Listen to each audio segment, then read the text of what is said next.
Hey, are you in the market for a new Ford Ranger? Are you curious in that 2.3 liter EcoBoost? Do you want to know whether it's going to hold up the EPA numbers, the fuel economy is going to be off, how the seat's going to be, how it's going to ride for many hours? This is a video for you. I'm taking a road trip to Colorado. Got 180 miles to go. I reset the fuel gauge. I got my stuff in the back. I'm sitting in the seats, and I'm going to go ahead and update you throughout this video on what I think of this 2020 Ford Ranger. Let's get started on all of that right now.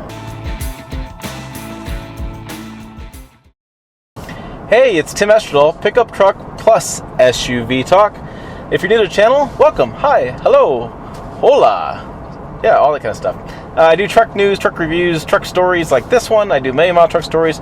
We have a good time. You should hit subscribe, click the bell, and smash the like button because we're talking trucks, in this case, Ford Ranger. This is a bright red Ford Ranger with some Hankook tires, and it's got the FX4 package. Retails for $46,000 with the $7,000 with options.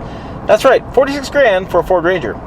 Now, I have reset the trip gauge because this is the 2.3 liter EcoBoost engine, 270 horsepower, 310 foot-pounds of torque. And I'm going to show you what the number is going to be at the end of this video. I'm supposed to get about 24 highway, which is what I'm doing here. I'm doing about 70 through the northwest corner of Colorado. I have some hazardous driving conditions, which I'll show you that on the screen, which I find kind of funny because it's a 58 degree day, or 63 degree day, excuse me, in February. Beautiful day. I can't imagine what's hazardous out here. And I'm just kind of cruising. Now, I did have the option of driving this or the Toyota Tacoma. If you're looking for some video comparing those two, I'll put that above. I think I did that yesterday. But I thought this was a better on-road drive. I've always thought with the Ford Ranger that this is a much smoother ride on the highway due to the suspension, the way it's kind of designed, and the tires that they have. So I chose to drive this because I wanted to see what the fuel economy does as well. I've often had problems with getting the fuel EPA numbers with EcoBoost engines, and actually Ford is under investigation for the Ranger for misleading the public in the numbers. And I'll put the link to that video as well. And so you got a couple videos to check out there too. So I just have some questions. I'm always curious in the seats, how it's going to hold up, how my arm's going to set up, and well, gosh darn it, whether I'm not going to like it or not. So I'm going to go ahead and update you a few times this video. What I'm going to do is I'm out here in northwest Colorado, so I'm going to go 71 to 76 and down to 225, you know the area at all. And when I get there, I will kind of do an update when I'm in traffic down there, and then I'll do an update on the way home and kind of tell you my overall thoughts on this truck.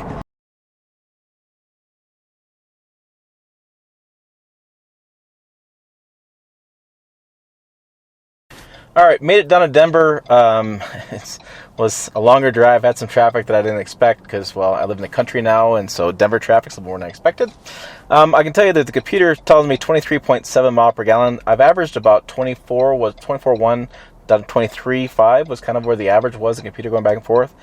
Kind of below a half tank. I'm going to try to fill it up and see if I can't figure out on paper and see how close the numbers are. Like I said, a couple miles from hotel. On the seat-wise, my back feels fine. The lower bottom cushion of the seat, I should say my butt cushion, not as pleasurable as I thought it was going to be. The ride quality's been good on nice highways. On the roads that aren't so good, well, I've felt it, that's for sure.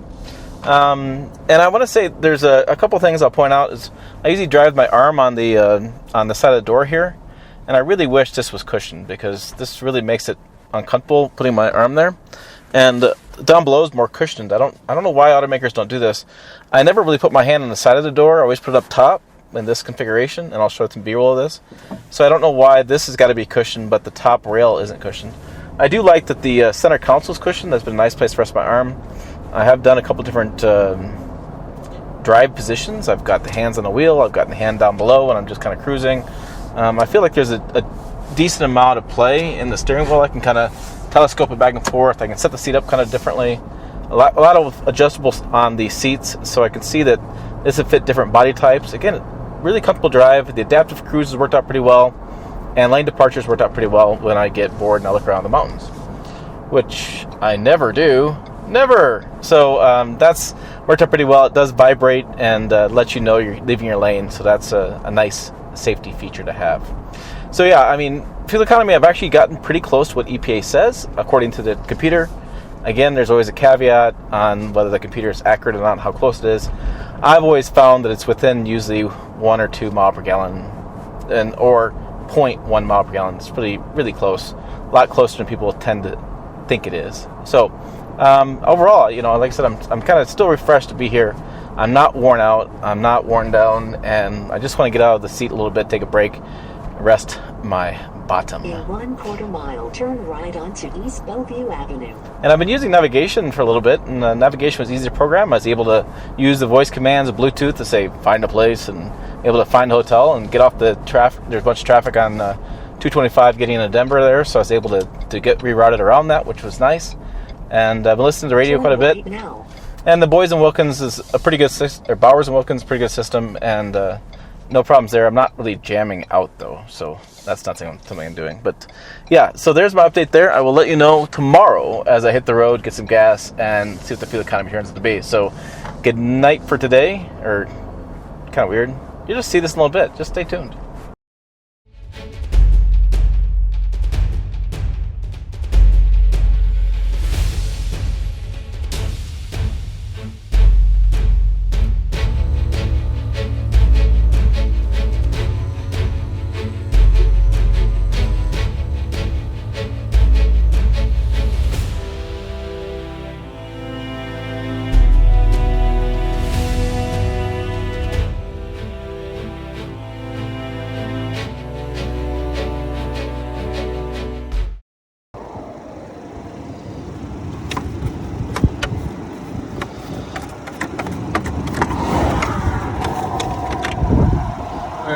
The sensors, let's see, I think it's somewhere in there.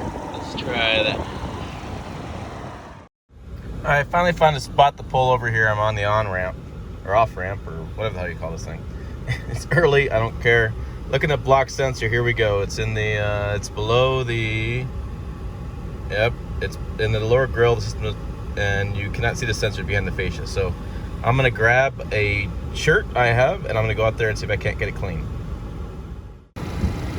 Okay, lower grill says you can't see the sensor though, so how do you clean it to get it to be unobstructed?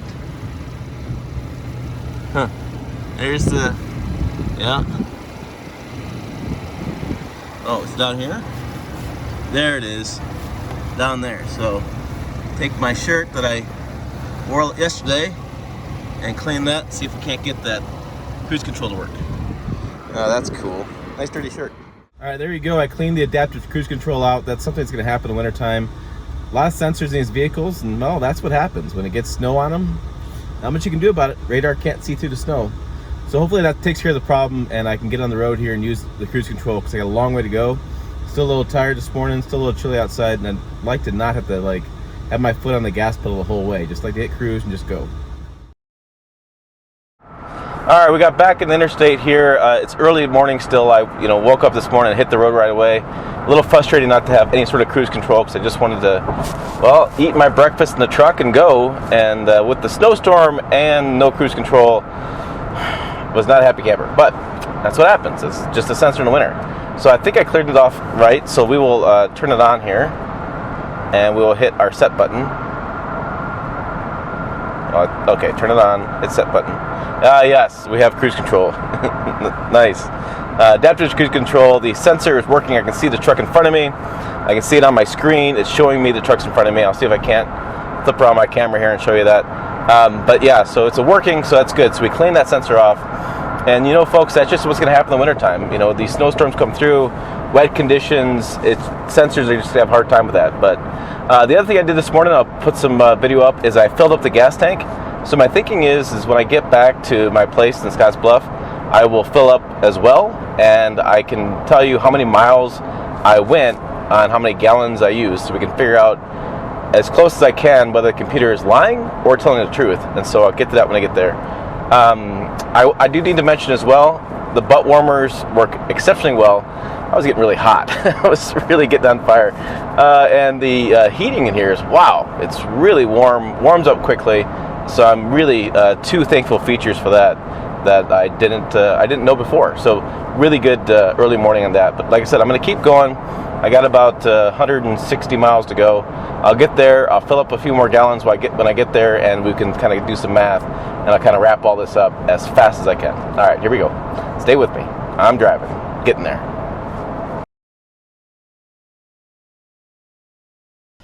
All right, here I am on the final stretch home. Finally got back to Nebraska. It's a long drive. It's long and pretty boring out the country roads there in Colorado. So I got some fuel economy numbers for you and some final thoughts.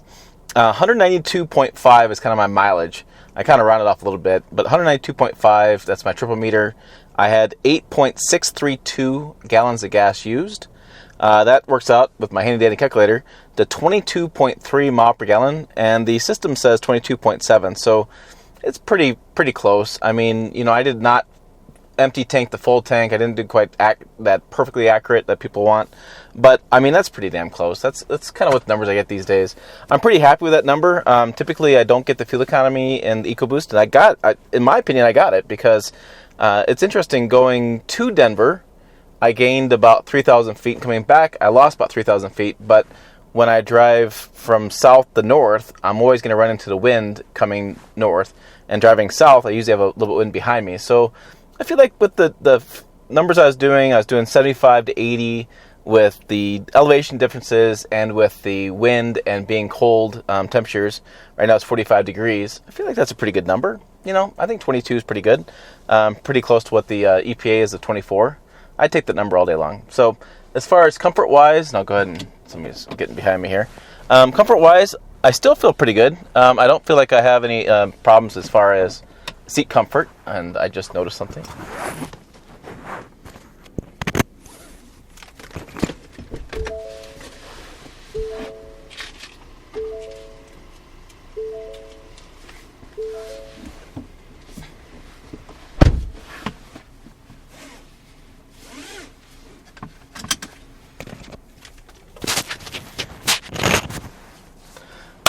Sorry, just noticed the gas tank cover was open.